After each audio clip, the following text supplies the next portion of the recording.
again why a photographer was chosen to Beachbody? Look, the only reason I'm here is to share with you the very best that I've learned in my life. Just like you do every day with your team members. That's it. That's why I'm here. Don't take notes. You've taken enough notes already. What I'd like you to do over the next little bit of time is just to join me, to help me in creating right here, right now, this morning, an extraordinary vision. A vision that I think we all know is possible every day. We just have the courage to manifest it. Extraordinary visions. As a photographer with National Geographic, I created a lot of them. How do we do it? I can sum it up in 4 words. Vision, passion, purpose, and creativity. Those are the 4 things I want to talk to you about this morning, and how they all go together to make things that are truly sparkling. I'll show you some of my images, but the visions that I'm really talking about, they're not photographic. They're just the visions we have for our lives, both personally and professionally, and how extraordinary they can be. So how does that whole vision thing begin? How do we get a great vision? Mine started a long, long time ago. I grew up with a family with a dad that used to tell me stories. My father told me lots and lots of stories, and all of my father's stories had lessons. I began to hate stories, lessons. And most of his lessons, right over my head, but occasionally one of them would stay. And I want to start with a story. It's an old story. I'm sure some of you know it, but I tell it because it really changed my perspective on life. I really saw that could happen. He told me a story about 2 men laboring in a courtyard in medieval Italy. And they sat together in the heat of the noonday sun, drenched in sweat, chipping at blocks of marble. One man's face downcast, shoulders bent, muscles straining, and a priest crossing the courtyard. Side to side, looked out and said, "What are you doing, my son?" And without looking up, the man answered, "I am chipping stone." The priest turned to the other man. His shoulders bent, his muscles strained, by his face. His face was a smile, and his eyes just full of that joyful effort of passion. "What are you doing?" "I am building a cathedral. I am building a cathedral." That story got to me. Because I kept thinking, these 2 guys are looking at exactly the same thing. And one is a stone chipper, and the other is a cathedral builder. And the only difference was vision. Vision. I knew which one I wanted to be. No idea how to do that. They're not allowed to boast on cathedral building for young men around. And besides, I was a kid. I still held that maxim, I won't believe it until I see it. That's how we all start out. We all start out needing those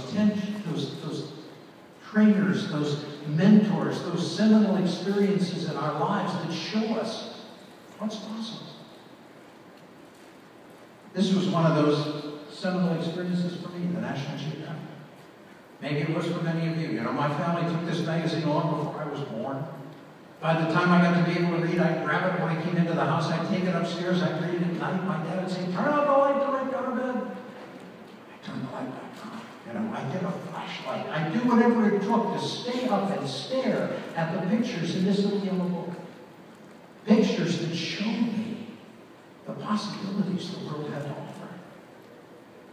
I'm not the only geographic freak out there. I know that. I had an elderly gentleman come up after a talk I gave recently. He said, "I love the Geographic. I read the Geographic because it takes me to places I will never go." It's the same reason I read Playboy, he said.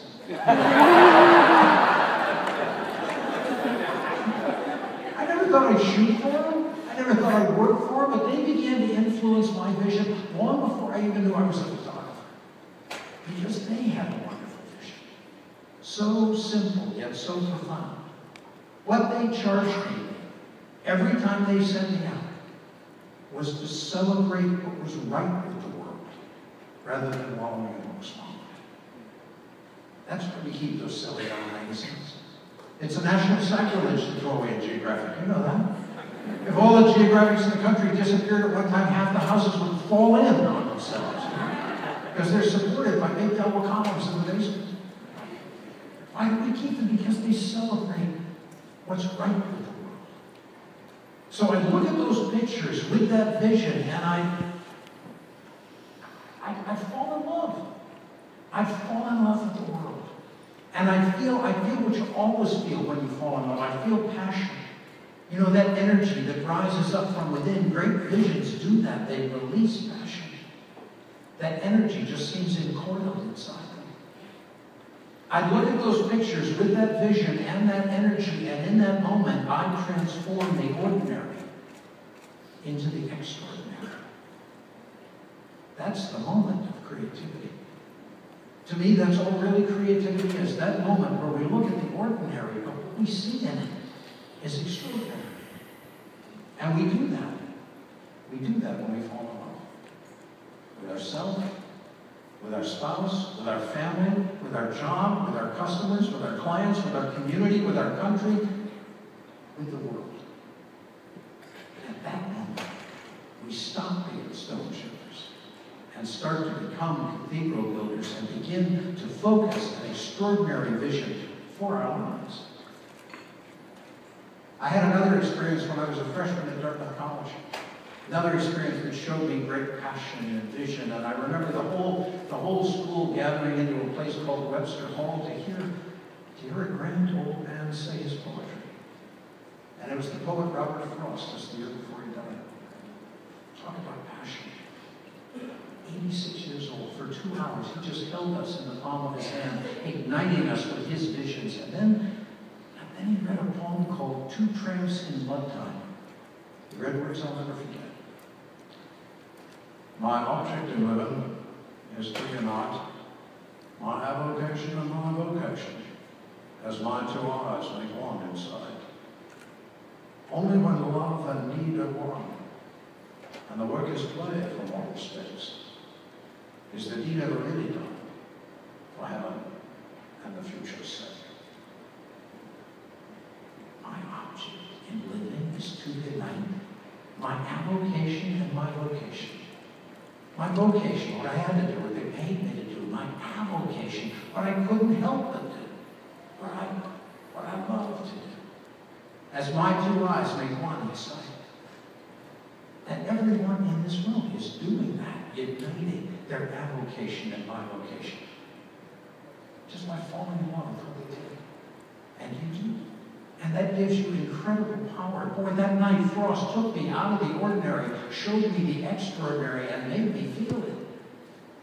So I've been shown passion and possibility, but as everybody in this room knows, you can't just live it through others. Eventually you gotta go make it your own. Eventually you gotta move from imagination to imagination.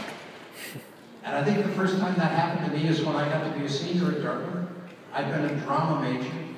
I had no idea how I could make my living as a dramatist. I did not want to go to New York and starve. So being a smart young kid, I applied and I was accepted into Harvard Business School. My father said, thank God. Kid's going to be off the dole, it's all going to work. And yeah, probably would have worked out fine. But spring term of my senior year, 3 of us guys got together one night and we just began to vision, to dream, to imagine what we would do after graduation. We'd do anything we wanted.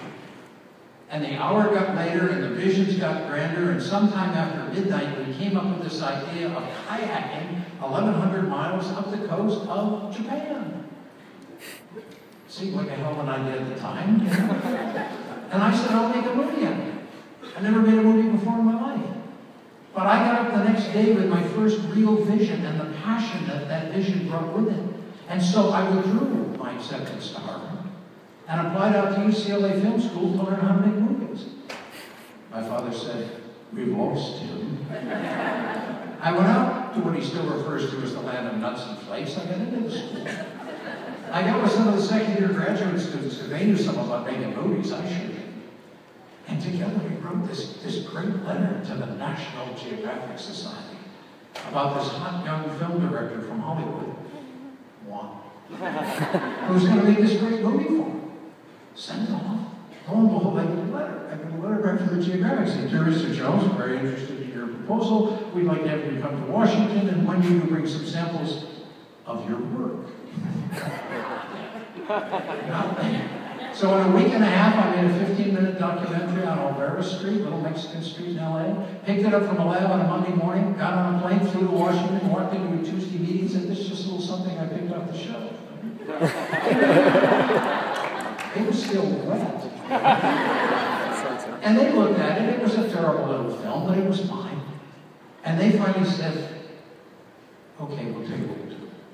We'll send along our Hollywood film crews to follow you guys up the coast. You take the trip, we'll make the movie. 23 years old, I stood up at the meeting, I said, no way. I said, if I don't make the film, it doesn't get made. And they said, it doesn't get made. So I came back to my dorm room at UCLA, and I am bummed, man. I had the vision, I had the passion, I could see that movie. And I was scared, too. I just got whomped in that meeting. And I thought, what's the fear, DeWitt? Do you really think they're going to drag you out behind the Geographic and break your thumbs if you ask twice? What's another perspective? What's another focus? So I sat down and I wrote Mel Penny, the president of the Society of Lettering, poured out my heart to him, poured out my vision to him about why I ought to make that movie. And he read that letter and he caught that vision, because 3 weeks later he called the head of the television department and said, give the kid the money and let him go. And there I was, having never made a major film before in my life, about to make my first for National Geographic. Went to Japan, paddled up the coast. I made the film. It was shown on TV in this country. It was syndicated in Europe. It was on the BBC. And whoa, I was a filmmaker. And I learned something incredibly important from that. I didn't really have the words to it until years later when I saw the movie Dead Poets Society. Stars Robin Williams, he plays an English teacher. One day he runs into his class, leaps up at the desk, raises his hand and yells, Carpe diem! Seize the day. Seize the day. That's what that was all about. I learned if you pushed hard enough on life, it connected and pushed back.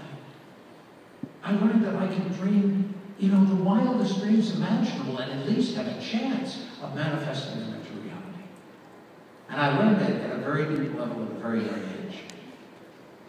And that film was the beginning of what evolved into a 20-year career shooting first movies and then stills for the Geographic. Out there now, living that vision, celebrating what was right with the world. He said, now it wasn't a question of I won't believe it till I see it. Now it was, I'll see it because I believe it. I'll see it because I believe it. And I believed it. And I'd see it in everything. They'd send me out to places I'd never been. I believed there would be beautiful landscapes to photograph. They'd appear. I believed those landscapes would be full of wonderful people. They'd be there.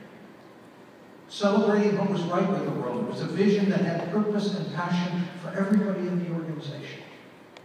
You have a vision like that. Not just for this company. For yourself. For yourself, each one of you, a vision that you could distill down into 6 words, your own private bumper sticker. A vision that every day when you got up and said those 6 words, you said, yes. Yes, that's why you're doing whatever it is you're doing.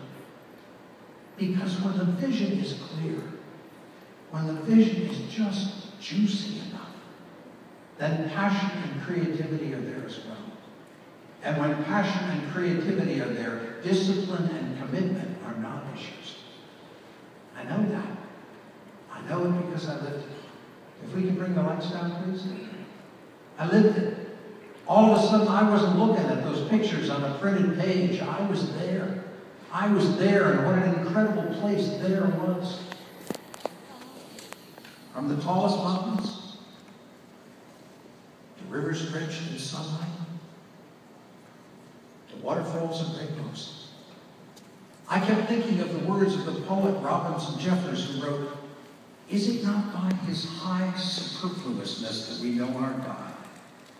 Is it not by his high superfluousness that we know our God? For to meet a need is natural, animal, mineral.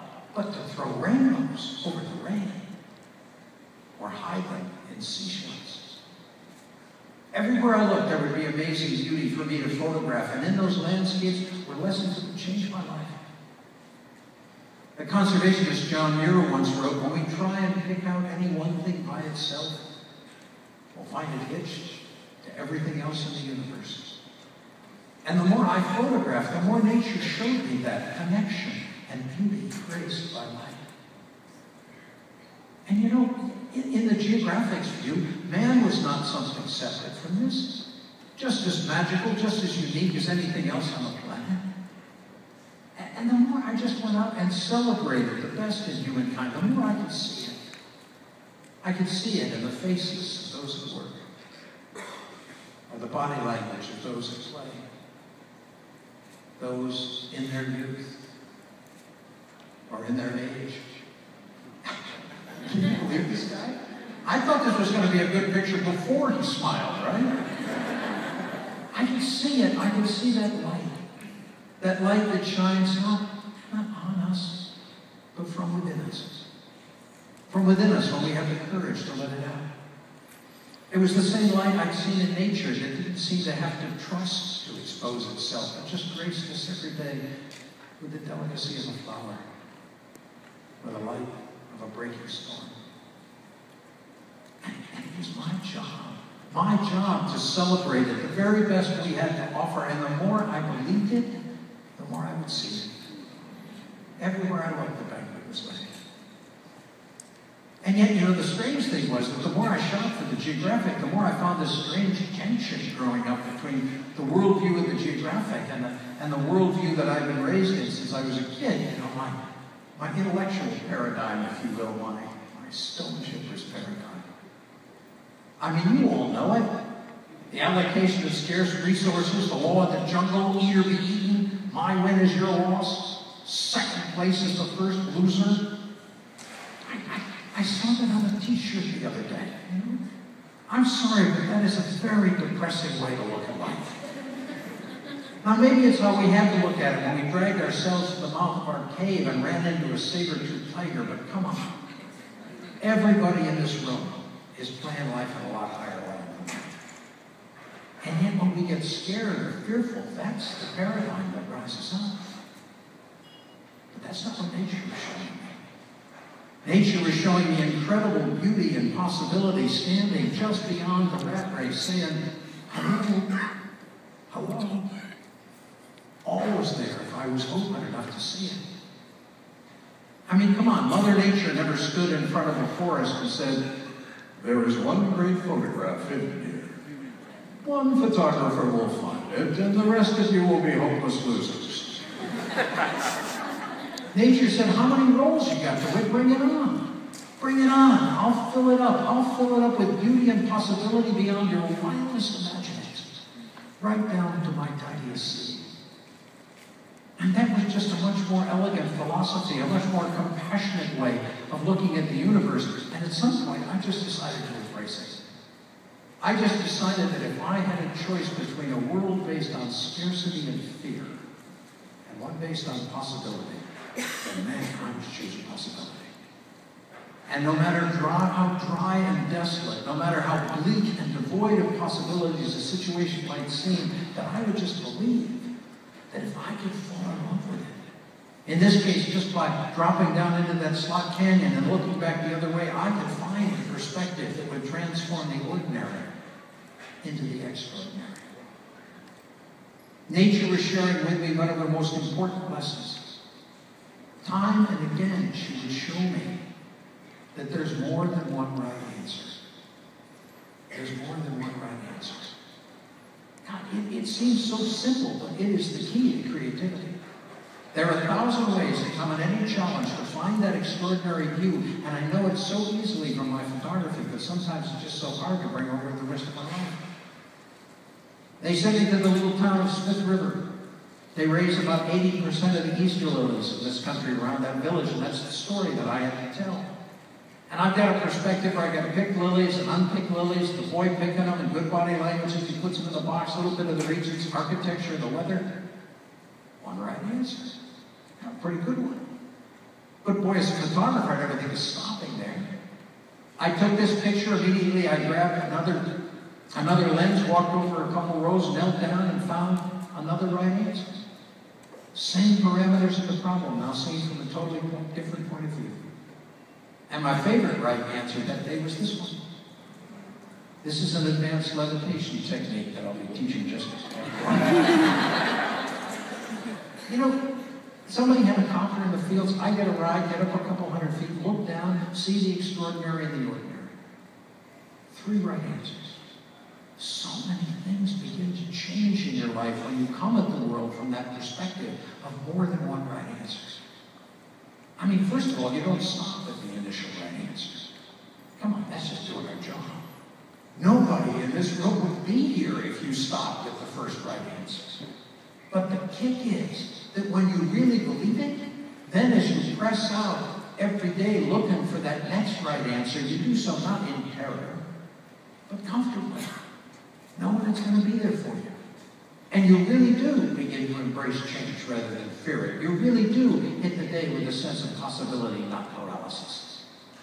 And you just get more and more comfortable with reframing a problem into an opportunity. Geographic sent me up to the Selkirk Mountains of British Columbia. Gorgeous area. I'm wandering around, I find a field of dandelions. God, I should have been ecstatic.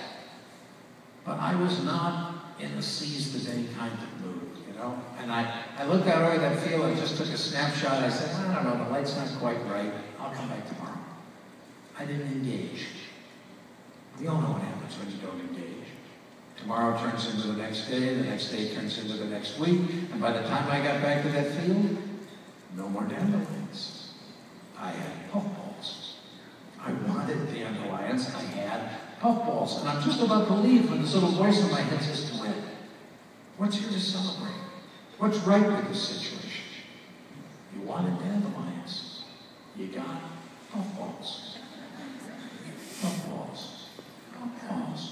Puffballs. Pretty soon I'm down on the ground with the puffballs. I'm rolling around with the puffballs. I'm on top of the puffballs. I'm underneath the puffballs. And all of a sudden, whoa. Whoa. That extraordinary view. It always seemed to be there if I was open enough to see it.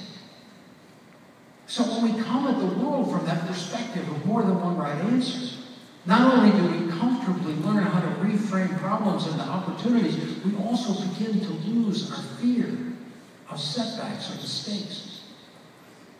This is the Butter and Eggs Day in Petaluma, California. Parade. I lived in California for 9 years in Petaluma, and I raised my kids there. And every spring they'd have this festival, and I'd get out there and photograph them. One year I saw veteran-handed flags for the kids beside the road. I thought, great shot, you know? I'm a pro, I'm going to get it, so I slap on a telephoto lens, and I ran over there, and I missed it. I missed it. Nobody's given anything to anybody this shot. It's a mistake. But come on, we don't learn. We don't grow without making a few mistakes.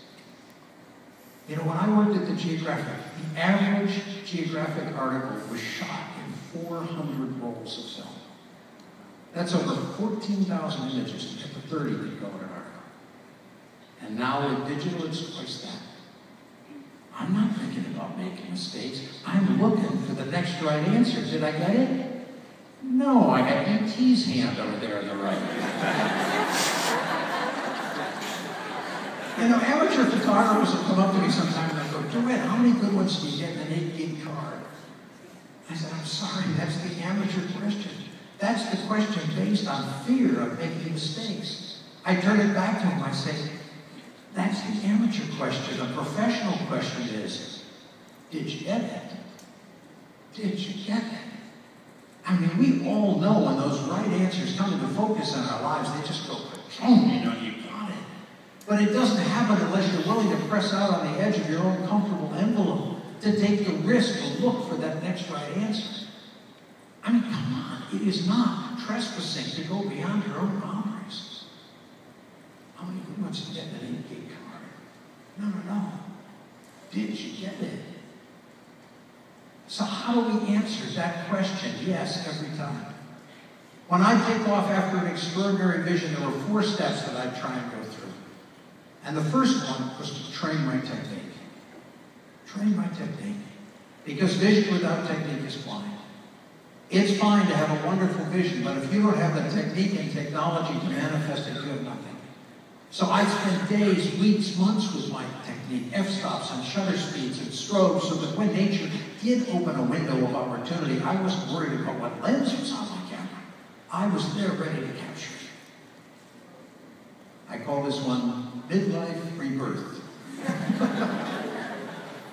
So first I want to train my technique, and then I want to put myself in the place of most potential.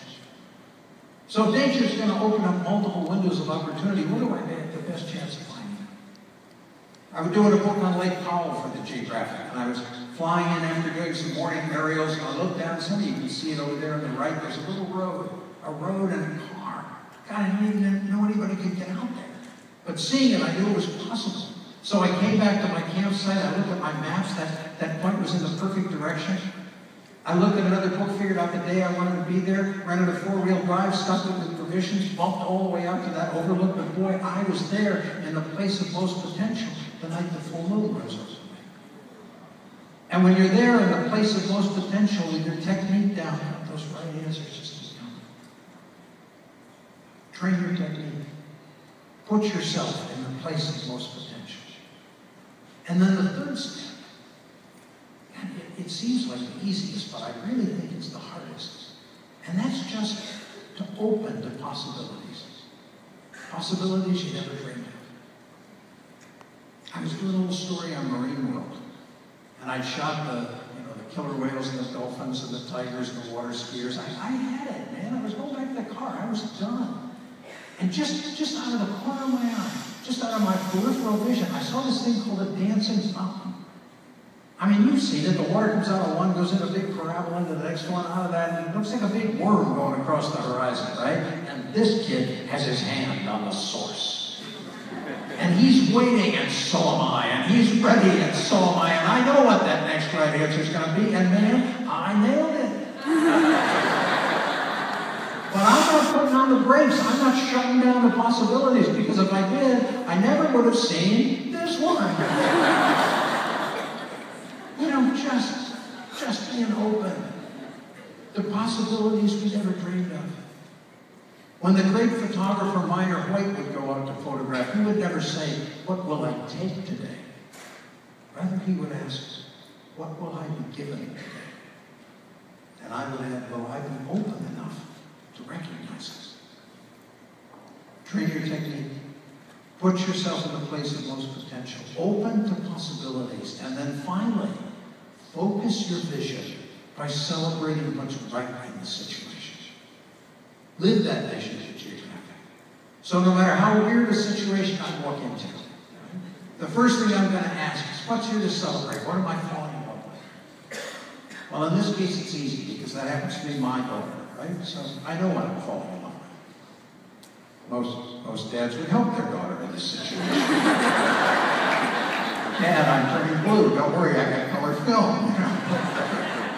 And yet, whenever I could get a lock on what was right with the situation, no matter what the situation was, then I could use all my technique and technology to enhance that and get rid of everything else.